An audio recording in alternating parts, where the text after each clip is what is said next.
আচ্ছা মায়েরা, রামনবমী যখন শুরু হবে আপনাদেরকে বলি, রামনবমী নামটা কেন হলো? ভগবান রামের জন্ম হলো রাম নবমীর দিনে, মানে চৈত্র মাসে শুক্লপক্ষে নবমী তিথিতে ভগবান রামচন্দ্রের জন্ম হলো। মায়েরা, রামনবমীর দিনে কিছু মনে করবেন না, রামনবমীর দিনে রামচন্দ্রের জন্ম হয়েছিল দুপুর 12টার সময়।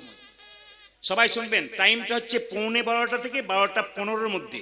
এই জন্য রামনবমী যারা পালন করবেন প্রত্যেকের কাছে নিবেদন রইল, যেদিন রামনবমী পালন করবেন সেদিন কিন্তু আপনারা একাদশী যেমন পালন করেন, বিশেষ করে বেলা 12টা পর্যন্ত নির্জলা থাকলে মায়েদের খুব ভালো, রামের আশীর্বাদ আপনারা পাবেন। কেন বলুন তো? নির্জলা থাকতে হয় বেলা 12টা পর্যন্ত।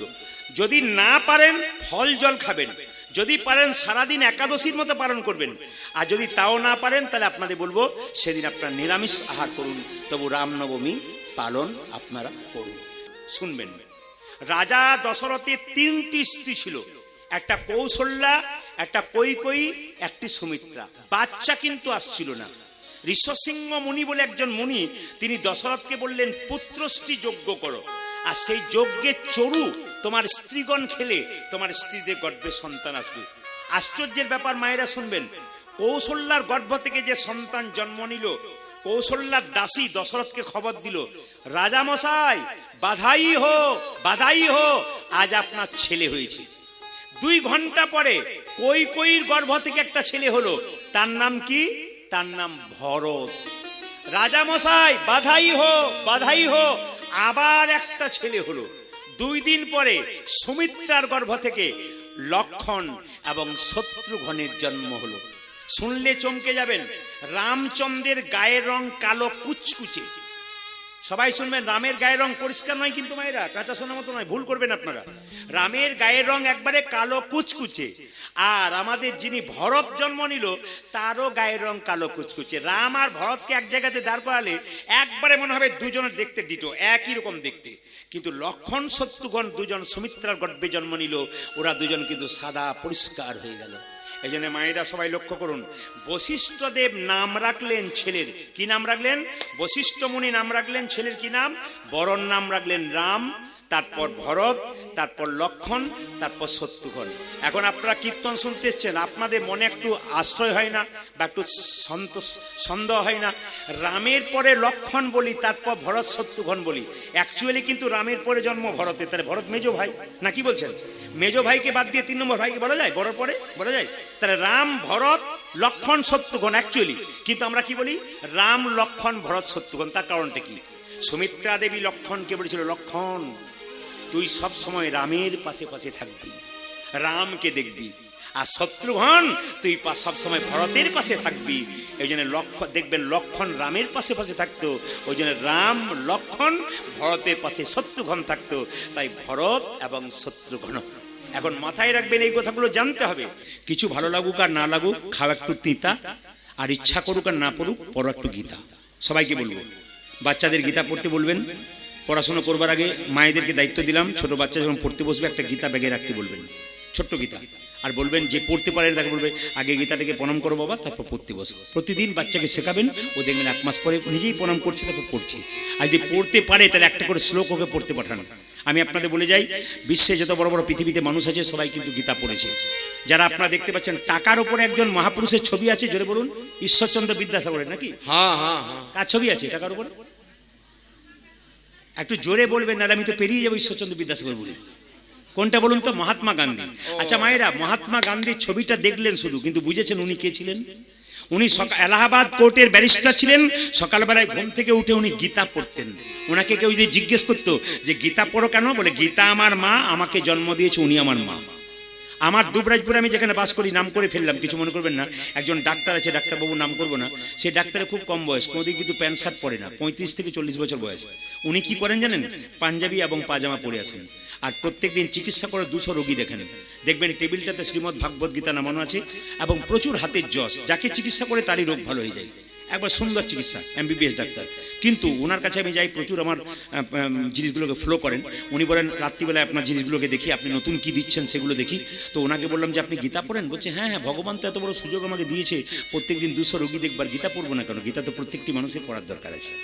এই জন্য বারবার বলবো, সবাই লক্ষ্য করুন, যিনি আমাদের মহাত্মা গান্ধী, তিনি গীতাটাকে হাতে নিয়ে বলতেন, মা তুমি আমাকে, গীতা মা তুমি আমাকে সম্পদ দিও না, তুমি আমাকে বিপদ দাও। কে বলতো? মহাত্মা গান্ধী বলতো। কি বলতো? তুমি আমাকে সম্পদ দিও না, বিপদ দাও। সম্পদ দিলে তোমাকে ভুলে যাব, আর বিপদ দিলে তোমাকে মনে রাখতে পারবো। পৃথিবীতে এমন কেউ বলতে পেরেছেন যে গোবিন্দকে যে আমাকে বিপদ দাও? কেউ মন্দিরে বলে না বিপদ দাও, খালি বলে সম্পদ দাও। মহাভারতে যদি যান তাহলে দেখতে পাবেন, কুরুক্ষেত্রের যুদ্ধের পর কৃষ্ণ যখন চলে যাচ্ছে, তখন কুন্তী বলেছিল, কৃষ্ণ তুই আমাকে আশীর্বাদ কর যেন আমি কৃষ্ণ বলে কাঁদতে পারি। বলে কেন? তুই আমাকে সম্পদ দিস না বাবা, বিপদ দে যেন আমি তোকে স্মরণ করতে পারি। সম্পদ দিলে তোকে ভুলে যাব, গাড়ি বাড়ি টাকা হলে তোকে ভুলে যাব, কিন্তু তুই যদি আমাকে বিপদ দিস আমি তোকে মনে রাখতে পারবো। এ কথা কে বলেছিল মায়েরা? একমাত্র মহাভারতে কুন্তী বলেছিল। আর আপনারা সবাই লক্ষ্য করবেন এক জায়গাতে, সেটা হচ্ছে আমাদের কে বলেছিল মায়েরা? মহাত্মা গান্ধী বলেছিল। শুনলে চমকে যাবেন, পৃথিবীতে এত মানুষ মারা গেছে গুলি খেয়ে, কেউ ভগবানের নাম করতে করতে মরে নাই, মহাত্মা গান্ধী মরেছে। মহাত্মা গান্ধীর বুকে যখন নাথুরাম গডসে দুটো গুলি মেরেছিল, প্রথম গুলি মেরেছিল আর চিৎকার করে বলছে হারা, প্রথম গুলিতেই। আবার দ্বিতীয় গুলি হারা। এত বড় মহাপুরুষ যিনি গুলি খেয়ে ভগবানের নাম করেছিলেন, আর আমরা কি করলাম?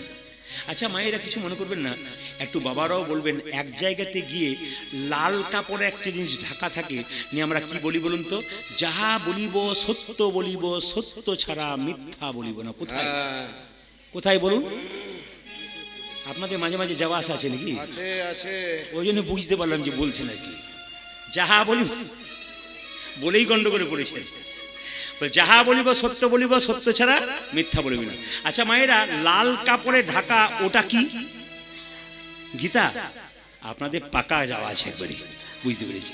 আচ্ছা এক জায়গাতে জিজ্ঞেস করেছিলাম, মা লাল কাপড়ে ঢাকা ওটা কি? তখন ওই লোকটা বলেছিল যে যন্ত্র টন্ত্র কিছু একটা হবে বোধহয়, মনে কিছুই বোঝে না আর কি। দেখুন গীতায় হাত দিয়ে আমরা কথা দিই, যাহা বলিব সত্য বলিব, সত্য ছাড়া মিথ্যা বলিব না। হাত দেওয়ার পর থেকে দেখবেন ঝুরি ঝুরি মিথ্যা কথা বলতে শুরু করে। জোরে বলুন হ্যাঁ না? এই হচ্ছে সবচেয়ে আমাদের দুঃখের ব্যাপার। তাই যে যেখানে বসে আছেন আমি বারবার বলবো মায়েরা, গীতা পড়বেন, গীতাকে সম্মান রাখবেন। শ্রীমদ্ ভাগবত গীতা যার বাড়িতে আছে, স্বয়ং ভগবান তার বাড়িতে আছে। শ্রীমদ্ ভাগবত গীতা বাড়িতে রাখবেন, দু চার পাতা পড়বেন, পড়তে না পারলে একটু করে আপনি চন্দন দেবেন, তুলসী পত্র দেবেন, মাঝে মাঝে পাতাটা উল্টে নেড়ে দেখবেন, প্রণাম করবেন, আপনার গোবিন্দ কিন্তু বাড়িতে থাকবে, শাস্ত্র বলছে। আর দাদা ভাইরা মায়েরা যেখানে যাবেন, বাচ্চার ব্যাগে একটা ছোট্ট গীতা দিয়ে দেবেন, 5 টাকা 2 টাকা 3 টাকা দামের গীতা ভরে দেবেন। কেন? গীতা যদি সঙ্গে থাকে তবে তার বিপদ হবার চান্স কম থাকে। এই জন্য বারবার বলবো, আপনার গীতাকে সম্মান দিন, হিন্দু সনাতন ধর্মকে বাঁচান, নিজেকে গর্ব করে বলুন আমি হিন্দু। এই হিন্দু সনাতন ধর্মকে বাঁচাতে হবে আপনাদেরকে। প্রত্যেকটি ধর্মকে সম্মান দিন, কোনো ধর্মকে ছোট করবেন না। সব ধর্মই সমান, সব জায়গাতেই তিনি আছেন, কিন্তু নিজের ধর্মকে কেউ ছোট করবেন না, আর নিজের ধর্মের মানুষকে কেউ অপমান করবেন না। সাধুগুরু বৈষ্ণব দেখলে আপনি কিছু দিতে পারেন না পারেন, মাথা নিচু করে যাবেন, খারাপ কথা বলবার অধিকার আপনার নাই। উনি উনার পথে চলছেন, উনি যদি খারাপ করছেন উনি বুঝবেন, আর উনি যদি ভালো করছেন উনি বুঝবেন। আপনার দেখার দরকার নাই, সম্মান দেওয়ার দায়িত্ব আপনার। আপনি যদি নিজের মানুষকে, ভক্তকে অসম্মান করবেন, অন্যান্য জাতিরা সুযোগ পেয়ে যাবে। এরা তো নিজের ধর্মের লোককেই সম্মান দেয় না, আমরা দেব করি। তাই বারবার বলবো, নিজের ধর্মের মানুষকে সম্মান দিন, অন্য ধর্মকে সম্মান দিন। আপনাদের নিবেদন, জোরে বলুন রাধা রানী কি, শ্যাম সুন্দর কি, মদন মোহন কি। আপনাকে ডাকছি, আপনি আসুন। এই যে চশমা পরে ওই যে আপনাকে ডাকছি। আপনাকে ডাকছি, এদিকে আসুন। না না আপনাকে নয়, মুকুন্দ সরকার নবাবকে ডাকছি। এইদিকে এইদিকে, যে চশমা পরে এইদিকে, এই টাকা নবাব হোসেন এসে বলছে, বাবা আমাকে ডাকলে? হ্যাঁ হ্যাঁ, কি নাম কি নাম তোমার? আমার নাম হুসেন ফকির। নবাব বুঝতে দেয় নবাব এসছে, আমার নাম হুসেন ফকির। কি হয়েছে তোমার? আরে আমার জাতির বিচার নেই, দেখবো কি হয়েছে। না আমার পেটে বড় যন্ত্রণা। দেখি দেখি দেখি দেখি জামাটা খোলো তো। বাংলার নবাব মনে মনে ভাবছে, জামা আমি খুলবো, রোগ যদি ভালো না হয় দেখবে আমি কি এসেছি। আরে ভাবছো কি, জামা খোলো। প্রচুর লোক লাইন দিয়ে দাঁড়িয়েছে। যেই না নবাব হোসেন সাহেব ফকির সেজে জামাটা খুলেছে, অমনি মুকুন্দ কবিরাজ বলল, এবার মাটির বারান্দাতে গড়াগড়ি দিয়ে দাও।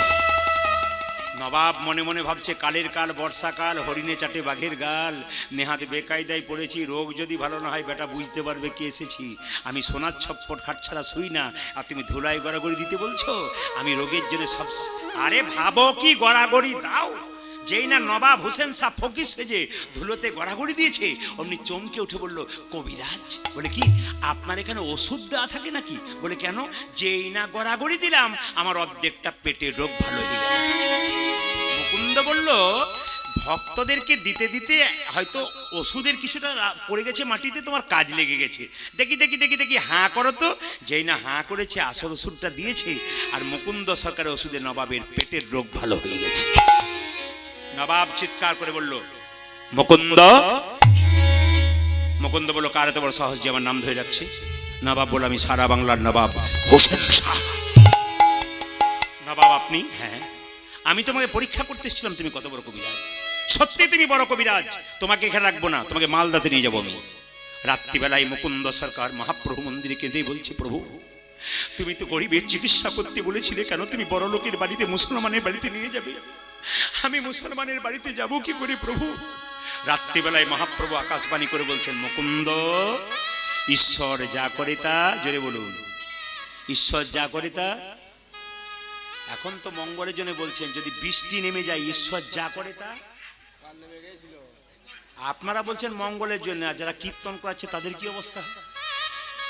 আচ্ছা, আপনার ছেলে যদি পরীক্ষায় ফেল মেরেছে, যদি গিয়ে বলি ঈশ্বর যা করে তা মঙ্গলের জন্যই করে, আপনার কি অবস্থা? না না, শুনে নিন, যে যেখানে বসে আছেন, এমন এমন জায়গা আছে কীর্তন করতে যায়, মায়ের গল্প বলি, দু চারটা কম বয়সের মেয়ে দেখছি কাঁদতে কাঁদতে হুঁকড়ে হুঁকড়ে মাটিতে পড়ে যায়, ওর মাথায় জল দিতে হয়। জিজ্ঞেস করা হয়, উনি এমন হলেন কেন?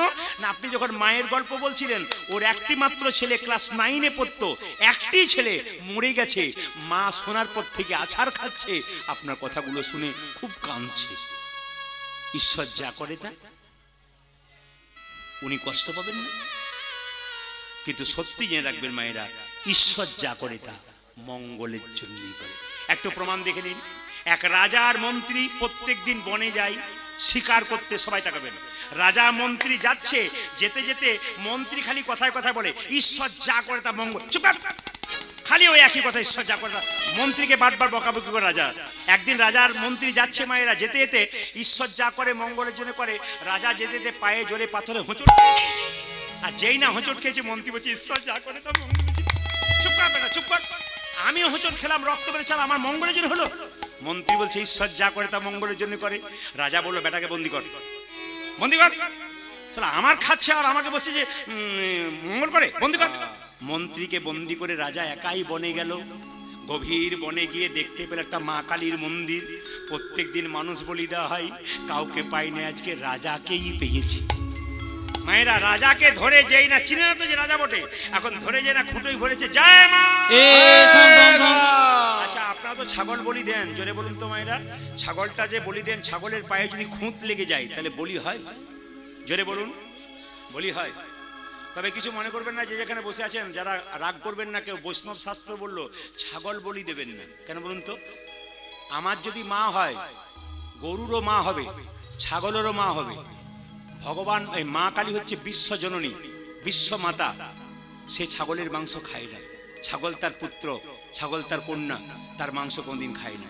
আসলে ছাগলের মাংস আমরা খাই, কেন বলুন তো? সবাই লক্ষ্য করুন। আমার পাশের বাড়িতে মা কালী পুজো হচ্ছে, একটি মেয়ে বলছে, প্রদীপ বাবা, বলে কি অন্য বছর একটা পাঁঠা দিই, এবছর 3টে দিলাম। 3টে কেন? এবছর আমার 3টে বেয়াই, 3টে বেয়ান, আরো লোক আসবে, তাই 3টে দিলাম। মানে ও কিন্তু মাকে দেয় নাই, বেয়ানের জন্য দিয়েছে। মানে জামাইয়ের নামে কাটলো হাঁস, আর সবাই মিলে খেলো মাছ, নাকি নাকি বলছে?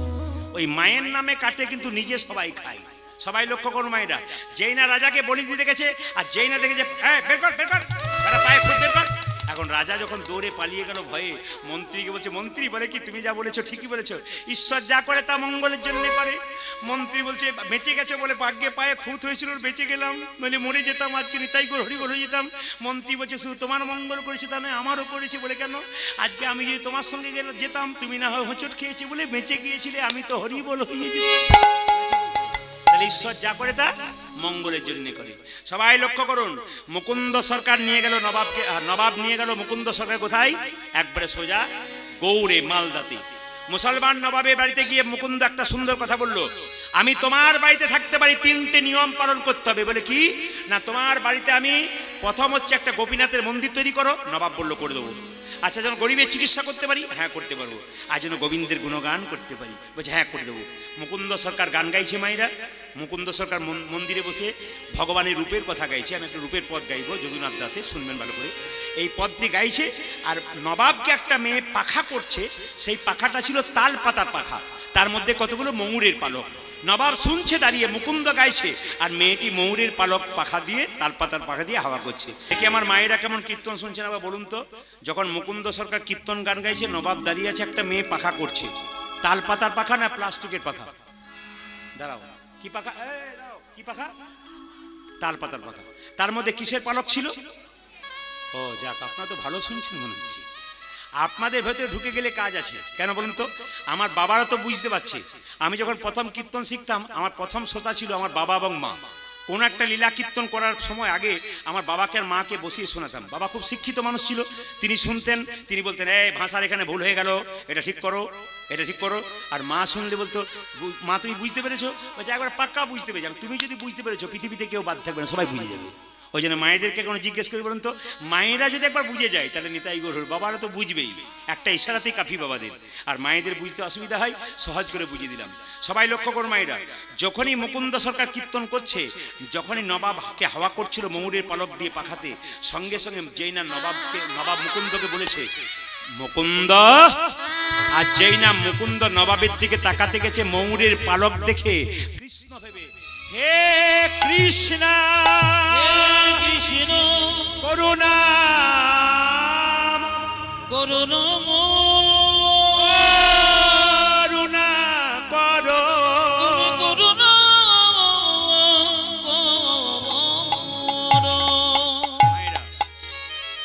মুকুন্দ সরকার অজ্ঞান হয়ে গেল। নবাব মুসলমান, এই কি আছিস ভাই, একটু জল নিয়ে আয় তো।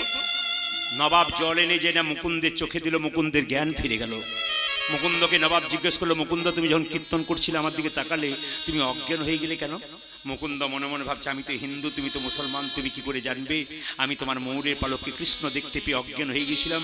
সঙ্গে সঙ্গে বললো, আমি তো জীবনে মিথ্যে কথা বলিনি, আজ একটা মিথ্যে কথা বলবো। নবাব আমি অজ্ঞান হয়ে গেছিলাম কেন জানো? আমার মৃগীর ব্যারাম আছে। নবাব বলল, মুকুন্দ তুমি হয়তো জানো না, আমার রাজ্যে একটা নিয়ম আছে, এখানে কেউ মিথ্যে কথা বলে তার জিভটাকে আমি টেনে ছেড়ে দিই। কিন্তু তুমি যে তোমার পেটের যন্ত্রণা ভালো করেছো, আমি তোমাকে কিচ্ছু করলাম না। আচ্ছা বলো তো, তোমার যদি মৃগী রোগ থাকবে, তুমি যখন অজ্ঞান হয়ে গেছিলে তখন তুমি কৃষ্ণ বলে কাঁদছিলে কেন? তোমার যদি মৃগী রোগ থাকবে, তুমি যখন অজ্ঞান হয়ে গেছিলে তোমার চোখ থেকে জল পড়ছিল কেন? মুকুন্দ সরকার নবাবকে করজোরে বলল, নবাব আমার অপরাধ হয়ে গেছে। নবাব বলল, মুকুন্দ অপরাধ তোমার হয়নি, আমার হয়েছে। তোমার মতো একজন কৃষ্ণ ভক্তকে আমি কেনা গোলাম মনে করে ভুল করেছি।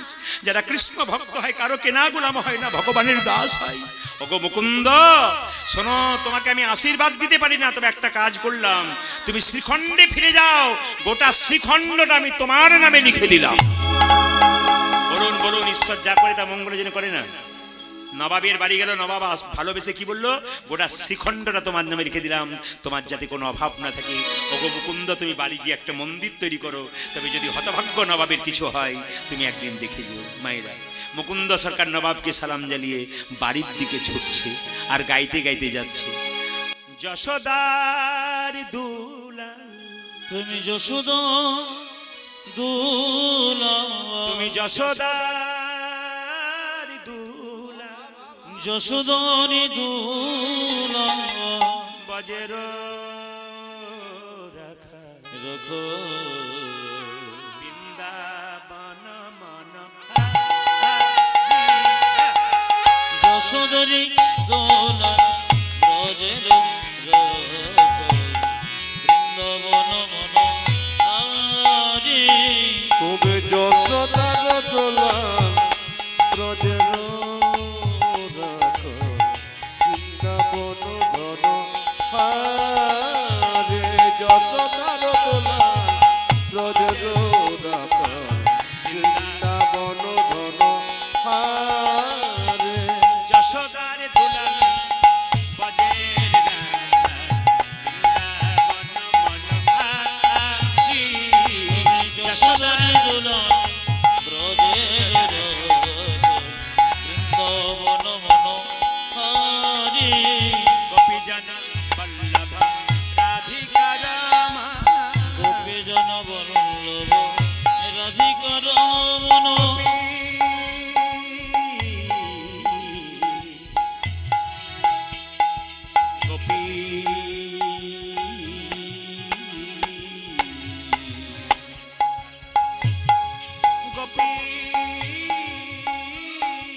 বল্লভ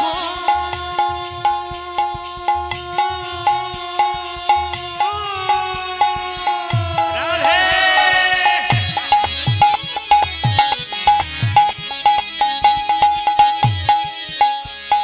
জনবল্লভ রাধিকা রমণ গোপী জনবল্লভ রাধিকা রমণ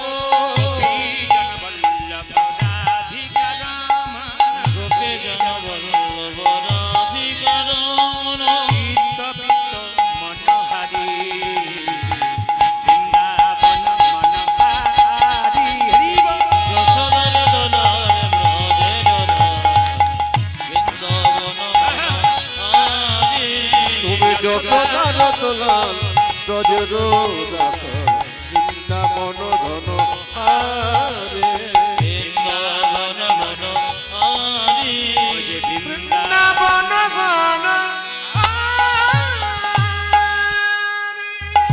কোথায় গো ঘরণী? এখন লক্ষ্য করুন, মুকুন্দ সরকার বাড়ি ফিরে এলো মায়েরা, আর যখন তার প্রচন্ড অহংকার হয়ে গেল, কেন বলতো আমি চিকিৎসা করি, আমি সমাজ চিকিৎসা করি। ভগবান বলে দাঁড়া তোকে দেখাচ্ছি মজা, তোর স্ত্রীর শরীরে এমন রোগ দেবো তুই ধরতে পারবি না। স্ত্রীকে বলছে কি হলো গো তোমার? দেখি দেখি দেখি দেখি তোমার জিভ দেখি, দেখি তোমার চোখ দেখি, দেখি তোমার পা দেখি, আমি সারা বাংলার চিকিৎসা করছি, তোমার রোগ ধরতে পারবো না। যেই না সবকিছু দেখালো, চোখ দেখালো, জিভ দেখালো, হাত দেখালো, পা দেখালো, একই আমি সারা বাংলার চিকিৎসা করলাম, আমার স্ত্রী রোগ ধরতে পারলাম না। রাত্রিবেলায় মহাপ্রভু মন্দিরে গিয়ে আছাড় খেয়ে পড়লো মুকুন্দ, বলে দা বলে দো বলে দা বলে দো বলে দা প্রভু তুমি বলে বলে দো রাত্রিবেলায় মহাপ্রভু স্বপ্ন দিলেন, মুকুন্দ আমি যা ভেবেছিলাম তাই হয়েছে, সারা বাংলা চিকিৎসা করতে করতে তোমার ভেতরে অহংকার হয়ে গেছে। প্রভু আমি ক্ষুদ্র জীব, কখন আমার অহংকার হয়ে আমি জানি না, সত্যি যদি আমার অহংকার হয়েছে তুমি নিজ গুণে ক্ষমা করে দাও। মহাপ্রভু কি করলেন? চিবানো পান মুকুন্দ সরকারকে দিলেন, এই চিবানো পানটা তোমার স্ত্রীকে দিয়ে দাও, রোগ তো ভালো হবে, নতুন লক্ষণ প্রকাশ পাবে, তোমার স্ত্রীর গর্ভে আসবে সন্তান, সেই সন্তানের নাম হবে ভক্ত রঘুনন্দন। আজকে যে রঘুনন্দনের প্রসাদ আপনারা পাবেন চিবানো পান থেকে জন্ম। আপনারা যারা পান খান অপরাধী নয়, কিন্তু এখানে তাকাবেন, পান কিন্তু নেশার জিনিস নয়।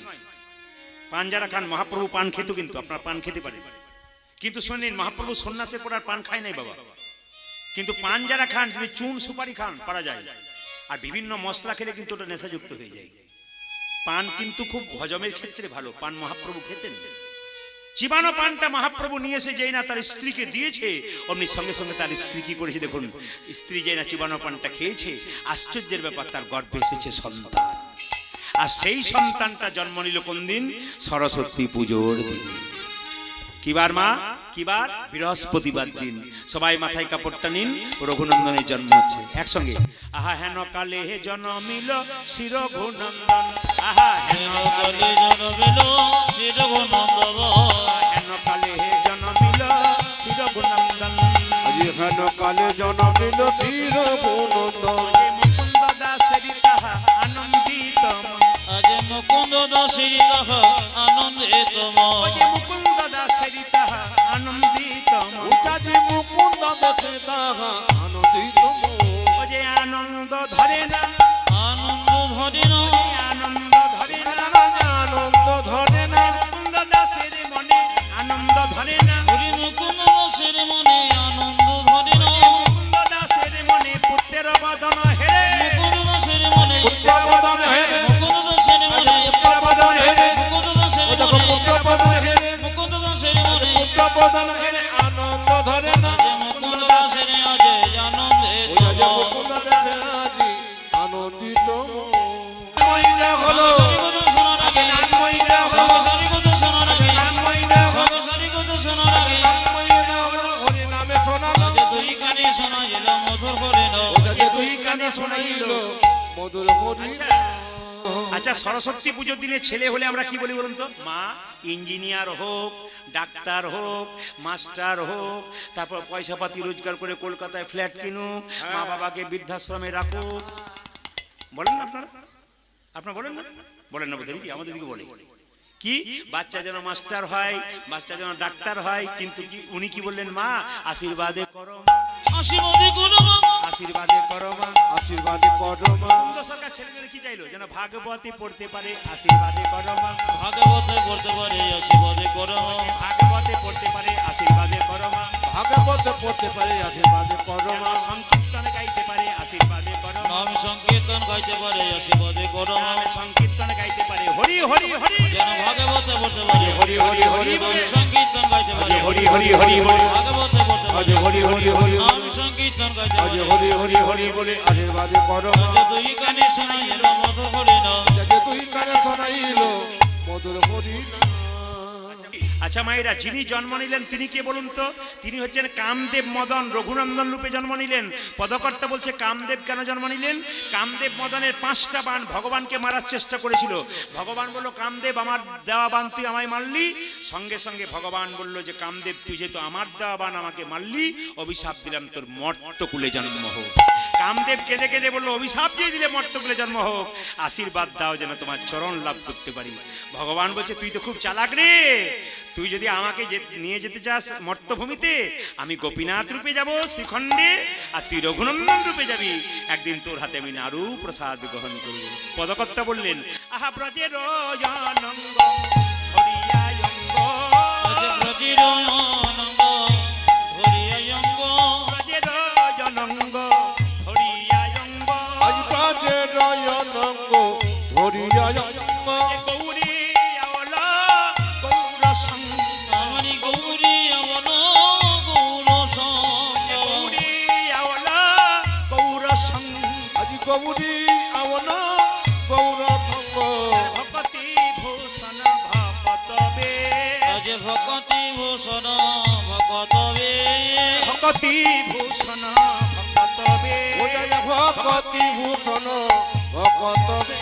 লীলাই মহিলা আপনবে, বিনায় মহিল আপনাবে, সোনার নুপুর রাতুল আমার সোনার নপুরা তুলবা, সোনার নুপুর রাতুল আজ সোনার নপুর রাতুল পায়। শেখরে শরণি লইল তাই, শেখরি সোনার লইন তাই, শরণি নিলা, আমরা শরণ নিলাম, শরণি নিলা, ওই আমরা শরণে নিলাম। যে রঘুনন্দনে শ্রীচরণে শরণি নিলা, আজ রঘুনন্দ শ্রীচরণে শরণে নিলাম, যে রঘুনন্দনে শ্রীচরণে হরি হরি হরি বলে, রঘুনন্দ আজ শ্রীচরণে হরি হরি হরি বলে। রঘুনন্দ আজ শ্রীচরণে হরি হরি হরি বলে। রঘুনন্দ শ্রীচরণে হরি হরি হরি বলে। রঘুনন্দ শ্রীচরণে আজ হরি হরি হরি বলে। রঘুনন্দ শ্রীচরণে শরণে নিলাম।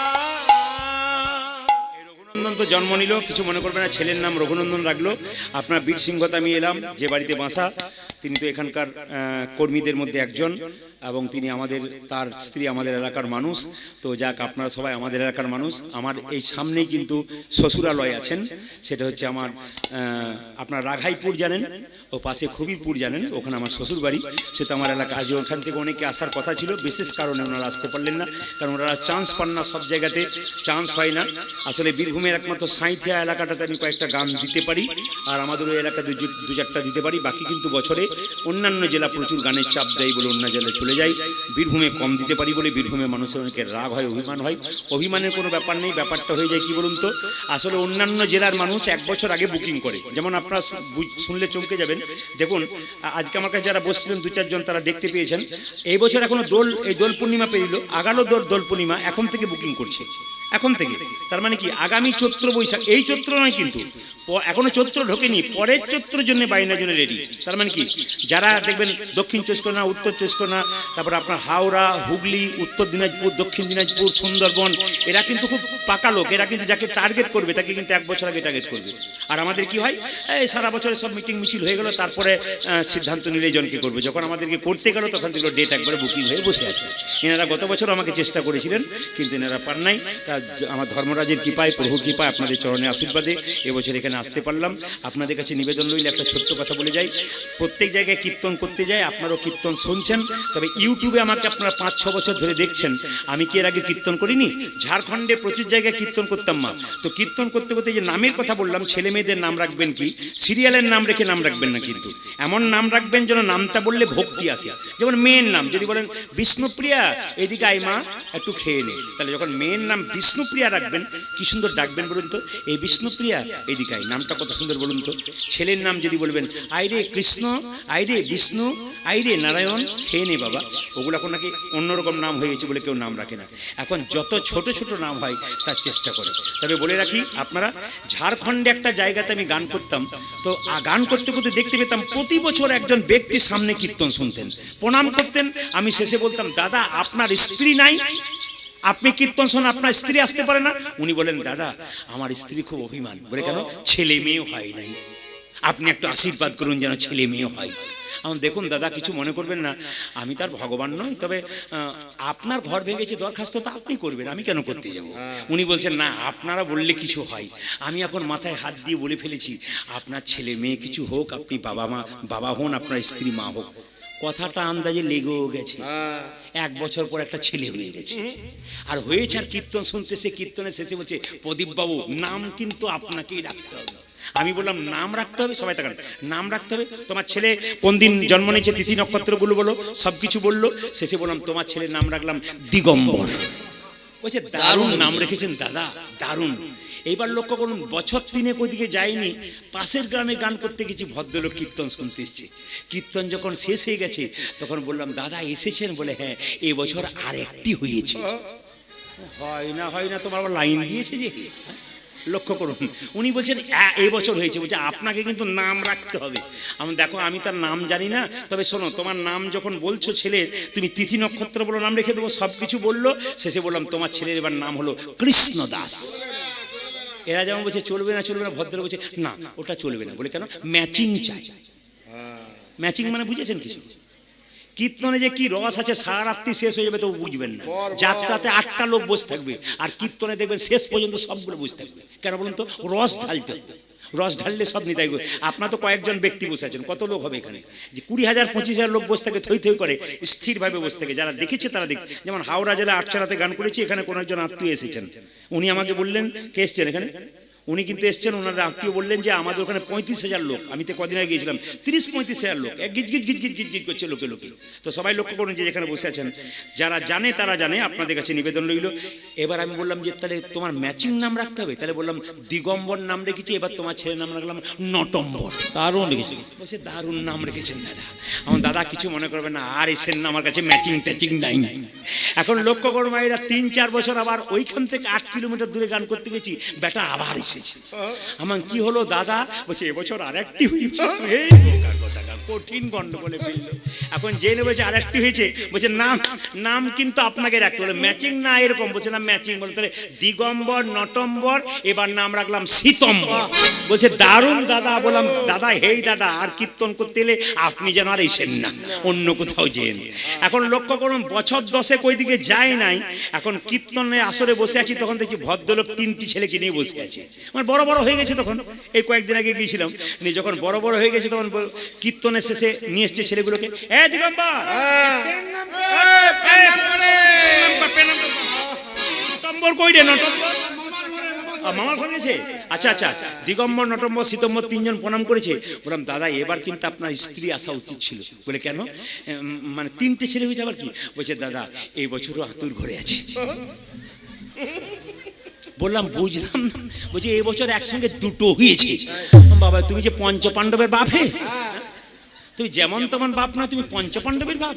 এখন যেই না বলেছি, বলছে নাম কিন্তু আপনাকেই রাখতে হবে। হেই দাদা, আর আমাকে বলেন না। আমি কীর্তন করে যে না গাড়ি ছেড়েছি রাত্রিবেলায়, ও কিন্তু গাড়ির ড্রাইভারের স্ট্যান্ডে ধরে বলছে, নাম রাখবেন তবে যাবেন। এমন দাদা কিছু মনে করবেন না, দিগম্বর নটম্বর শীতম্বর, এইবার 2টোর নাম রাখলাম নভেম্বর আর ডিসেম্বর। কি করবেন, উপায় তো নাই না। কি বলছেন? যেরকম রাধা মাধব কি, শ্যাম সুন্দর কি, মদন মোহন কি, হরিবাসর কি। সবাই লক্ষ্য করুন, সবাই মিলে হাত তুলে একসঙ্গে গাইবেন। ছোট্ট রঘুনন্দন বড় হলো মায়েরা, দোল পূর্ণিমার দিনে কীর্তন করছে একসঙ্গে। সবাই মিলে হাত তুলুন। একসঙ্গে আনন্দ করে, একসঙ্গে খুব সুন্দর করে আনন্দ করে হাত তুলে শ্যামল তনু একসঙ্গে হাত তুলবেন সবাই। বাহ, বলে হারি। ক্যামেরা চালাও, ঘোরাও, ক্যামেরা ঘোরাও। ও ক্যামেরা ঘোরাচ্ছে, আমাদের বীরভূমের মানুষ দেখাবে কিন্তু যে তালি কেমন দিচ্ছে। মায়েরা ক্যামেরা ঘোরাবে কিন্তু, হাত তুলুন।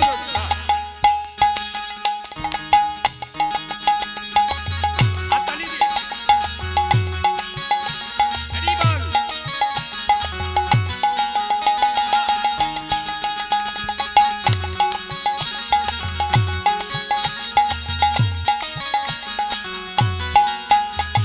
শ্যামল তনু যে হলো আবিরেতে লাল, আবিরেতে লাল, হোলি খেলিছে আমার বাজে গোপাল।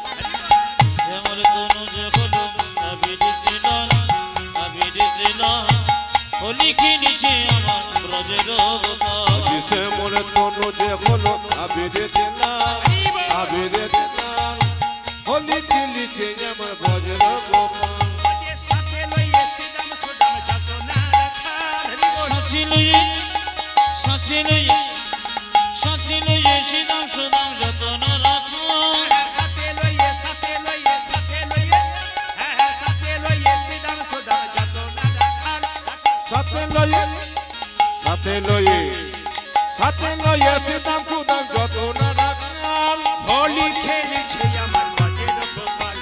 শ্যামল তনু যে হলো আবিরেতে লাল, আবিরেতে লাল, হোলি খেলিছে আমার ব্রজের গোপাল। শ্যামল তনু যে হলো আবিরেতে লাল, আবিরেতে লাল, হোলি খেলিছে আমার বাজে গোপাল।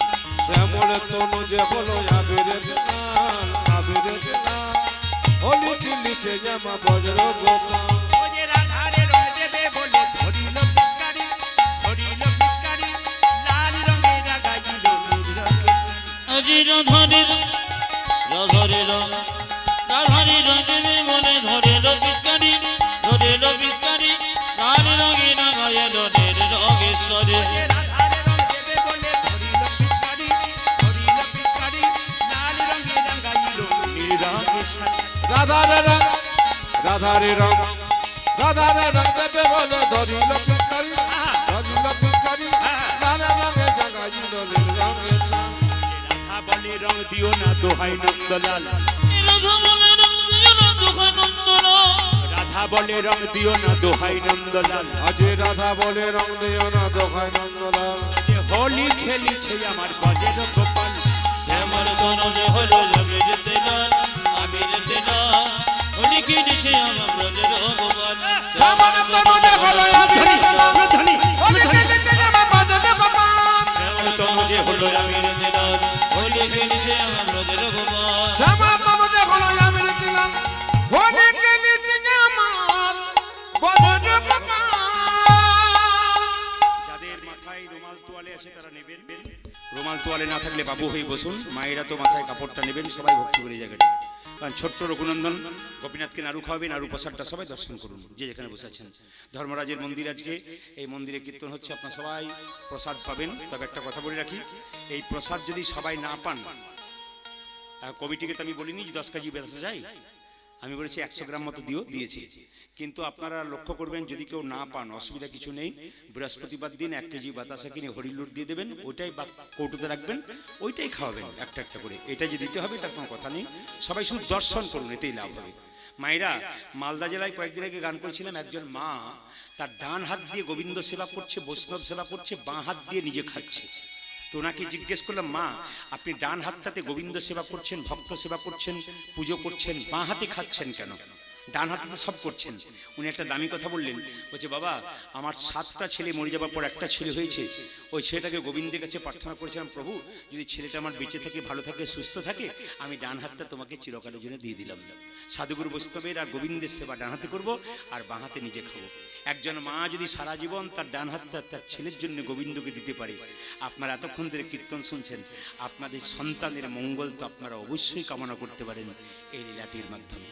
সবাই লক্ষ্য করুন, ছোট্ট রঘুনন্দন আস্তে আস্তে বড় হলো, আর বাবা পুজো করছে, রঘুনন্দন দেখছে। মামা অন্তর মন্দিরে, মন্দিরে সবাই দেখা ছোট্ট রঘুকে বলছে, রঘু আজকে তুই পুজোটা কর।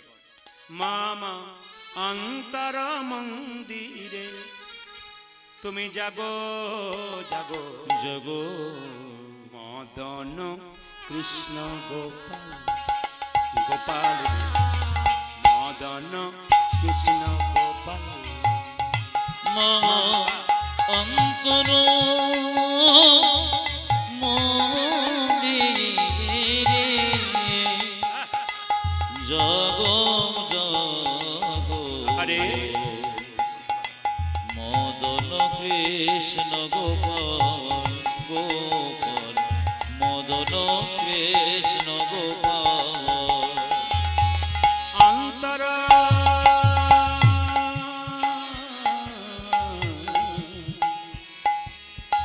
অন্তর মন্দিরে জাগো জাগো মদন কৃষ্ণ গোপাল গোপাল মদন কৃষ্ণ গোপাল হরি বল হরি বল মম অন্তর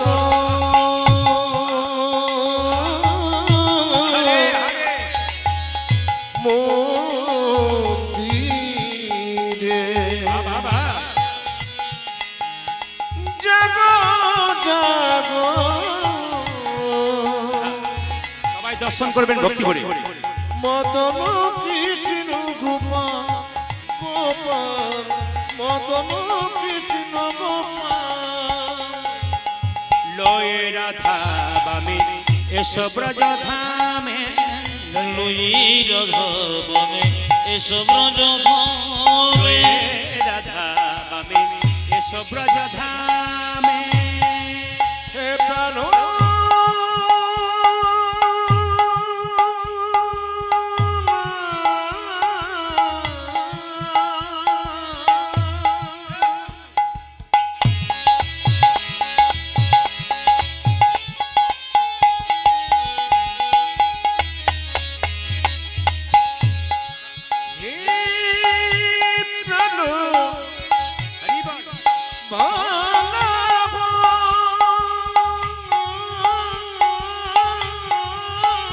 বাবা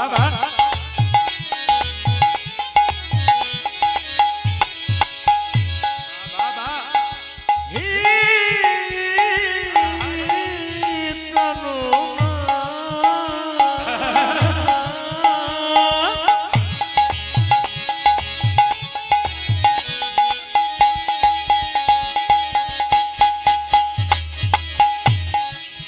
হে প্রাণ বল্লভ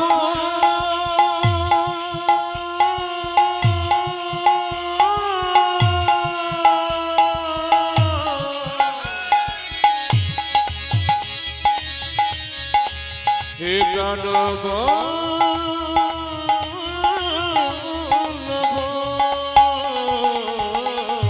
লয়ে রাধা বামে এসো ব্রজধামে লয়ে রাধা বামে এসো ব্রজধামে লয়ে লই রাধবনে এসো ব্রজধামে এসো এসো গিরিধারী লাল মদন কৃষ্ণ গোপাল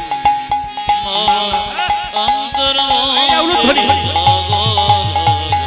মদন কৃষ্ণ গোপাল গোপাল মদন কৃষ্ণ গোপাল মদন কৃষ্ণ গোপাল কবিরাজ এখানে বসে আছেন, আমি বলবো বারবার 5টা মিনিট মাথায় কাপড়টা নিয়ে একবার দর্শন করুন। ছোট্ট রঘু বললো বাবা তো বলেছে পুজো করতে, ছোট্ট রঘু মন্দিরে ঢুকে বলছে ওগো গোপীনাথ বাবা তো তোমাকে সুন্দর করে তুলসী পত্র দেয়, সুন্দর করে চন্দন দেয়, আমার কাছে চন্দন কেনার পয়সা নেই, তবে ভক্তি চন্দন তোমাকে দেব। আমার কাছে তুলসী পত্র নেই, মন তুলসী দেব। গঙ্গা জল আমার কাছে নাই, আমি চোখের জল দিয়ে তোমায় সেবা করব। ছোট্ট রঘু পুজো করছে ওগো গোপীনাথ ঘনশ্যাম।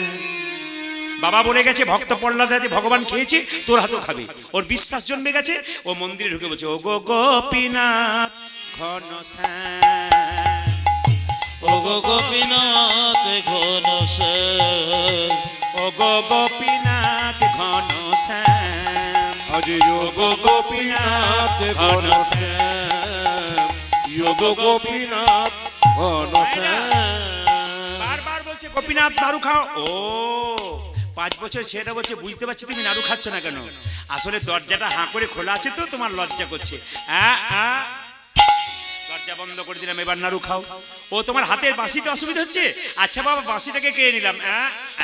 তোমার মাথার চূড়াতে অসুবিধা হচ্ছে, মাথার চূড়াটাকেও খুলে নিলাম, এবার তুমি নাড়ু খাও। বারবার বলছে গোপীনাথ নাড়ু খাও নাড়ু খাও, যখন পাথরে গোপীনাথ নাড়ু খাচ্ছে না।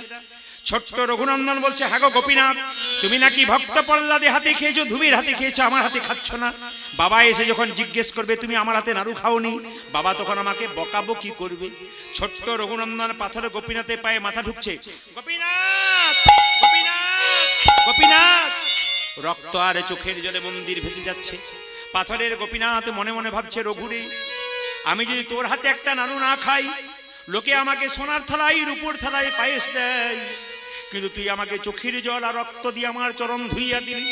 আমি যে গীতাতে প্রতিজ্ঞা করেছি পত্রং পুষ্পং ফলং তয়ং যৌমে ভক্তা ব্রজচ্ছতি তদহম পরিতমাস্মানি প্রতাত্মম। যে আমায় যেমন ভাবে ভালোবাসে আমি তাকে তেমন ভাবে ভালোবাসি রে রঘু।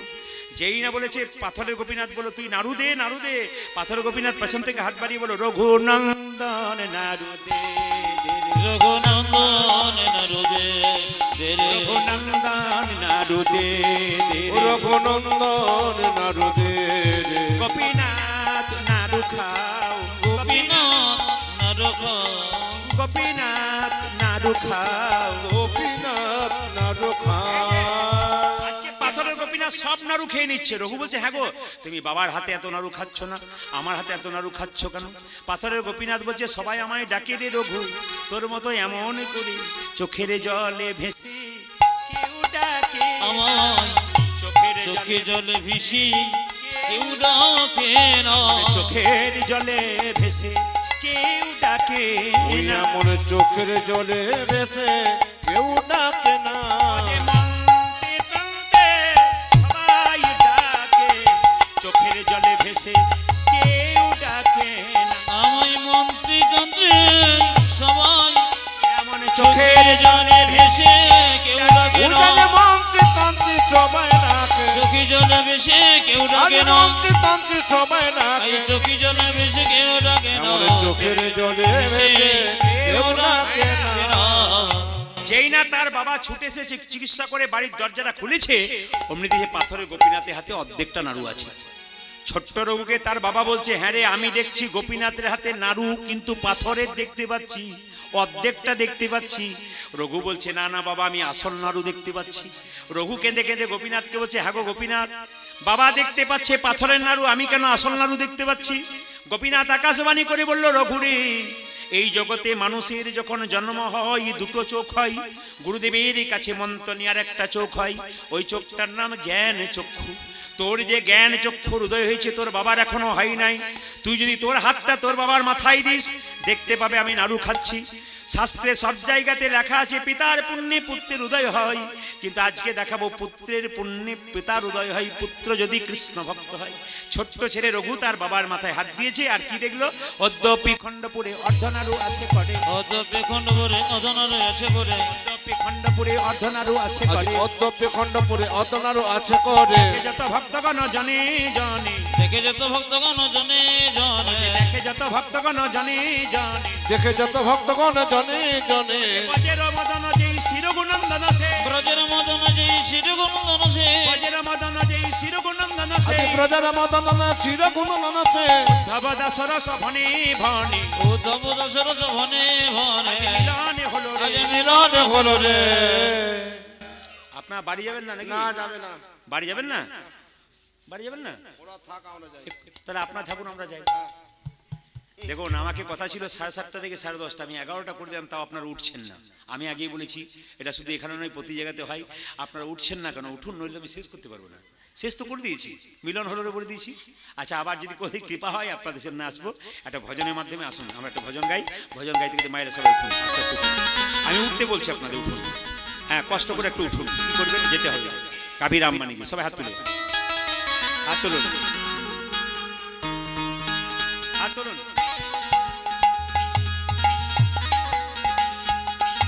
সবাই মিলে বাহ, হরি বল।